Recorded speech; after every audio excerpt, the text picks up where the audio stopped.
आशिष, कसा विचार करतोयस? सगळं संपलं बाबा. त्या शाळेच्या स्पर्धेला मुकावे लागणार. अरे नशिबाचा खेळ असतो हा. दुखापत कोणाला येऊ शकते. काशवी पाणी आण. प्लीज म्हणा ते मग. काशवी. अरे मी फक्त गंमत करत होते. तू तर लगेच चिडायलाच लागतोस.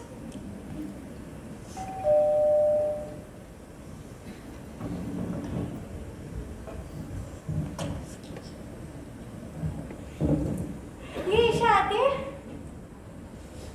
अरे आशिष दादा, हे काय? तुला फ्रॅक्चर कसं झालं? काय पडलो ग ईशा. आता काही दिवस असं बसून राहावं लागणार. अरे रे, खूप वाईट झालं. पण तू काळजी करू नको, तू लवकर बरं होशील. ईशा, आपल्या ब्रेकसाठी सामान आणलं आहेस ना? हो, आणलंय ना. दादा मी इथेच बसतो. काही लागलं तर हाक मार.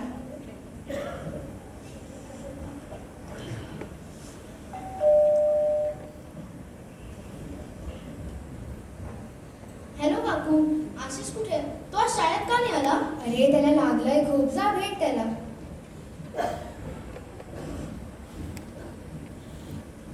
अरे आशिष, तुला फ्रॅक्चर कसं झालं? अरे राहुल, मी सायकल चालवत होतो. रस्त्यात थोडी वाळू होती. ब्रेक मारण्यासाठी टायर घसरलं. सगळ्याच्या आताच मी खाली पडलो. पण पुढच्या आठवड्यात आपल्या शाळेचा स्पोर्ट्स डे आहे. आपण किती प्लॅनिंग केलं होतं. तुला तर इंडिव्हिज्युअल चॅम्पियनशिप जिंकायची होती.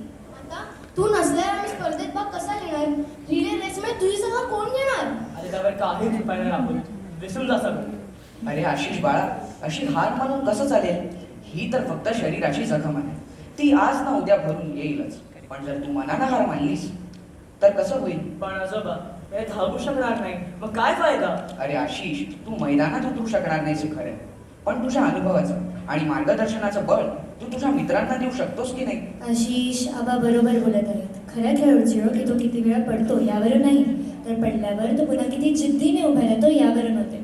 तुला वाटतंय ना तुझं दुःख खूप मोठं आहे? मग तू अरुणिमा सिन्हांबद्दल ऐकलंयस का? तिच्या समोर साक्षात मृत्यू उभा होता, पण तिने जिद्द सोडली नाही. सांग तिच्याबद्दल, मला ऐकायचंय. ईशा, काशवी, इकडे गोष्ट ऐकायला. गोष्ट कोणाची? अरुणिमा सिन्हाची. अरुणिमा सिन्हा कोण होत्या त्या? मी सांगतो. अरुणिमा सिन्हा उत्तर प्रदेशची एक राष्ट्रीय स्तरावरची व्हॉलीबॉल खेळाडू होती. 12 एप्रिल 2011च्या रात्री ती पद्मावती एक्सप्रेसने लखनौहून दिल्लीला जात होती. रात्रीची वेळ होती. अचानक काही गुंड डब्यात शिरले आणि प्रवाशांना लुटू लागले. बापरे, मग? अरुणिमाने आपल्या गळ्यातली साखळी वाचवण्यासाठी त्या लुटारूंची झुंज दिली. ती लढली तर ते पण एकटी. हो, पण त्या नरदमांनी तिला धावत्या रेल्वेतून बाहेर फेकून दिलं.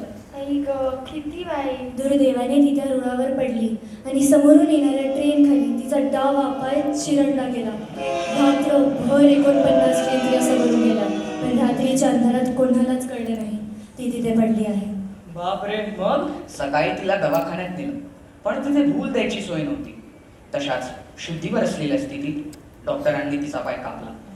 तिची व्हॉलीबॉलमधील कारकीर्द संपली होती, पण तिची जिद्द मात्र जागी झाली. आशिष, त्या क्षणी ती रडत बसली नाही. ती नशिबाला दोषही देत बसली नाही.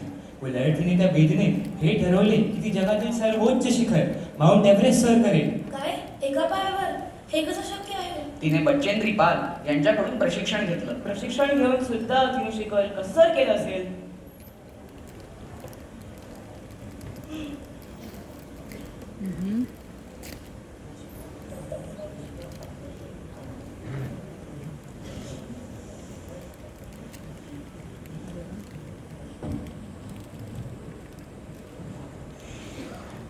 अरुणिमा थांब, पुढे जाऊ नकोस. तुझं ऑक्सिजन संपत आलंय. आपण इथेच थांबूया. प्लीज मागे फिर. नाही, मागे फिरण्यासाठी मी ते आली नाही. समोर बघ, ते शिखर फक्त काही पावलांवर आहे. मला तिथपर्यंत पोहोचायचं आहे. वेडेपणा करू नकोस. प्राण वाचले तर पुन्हा येशील. तुझं शरीर साथ सोडतंय. तू जिवंत राहिलीस तरच शिखर गाठणं शक्य आहे ना? मी जिवंत राही की नाही माहीत नाही, पण शिखराच्या इतक्या जवळ पोहोचल्यावर हार का मानू? पण श्वास कसा घेणार? ऑक्सिजन संपत आलं अरुणिमा. तुझा मोबाईल घे आणि माझा एक व्हिडिओ शूट कर.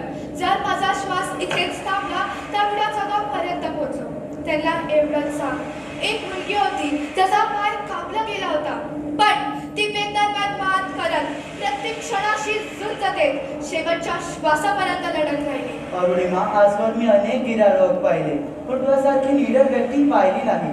मृत्यूला असं डोळ्यात डोळे घालून आव्हान देणारी तू पहिलीच आहेस. तू फक्त पुढे चाल, सावलीसारखा मी तुझ्या पाठीशी उभा आहे. खरंच? हो, तू आज इतिहास घडवणारच.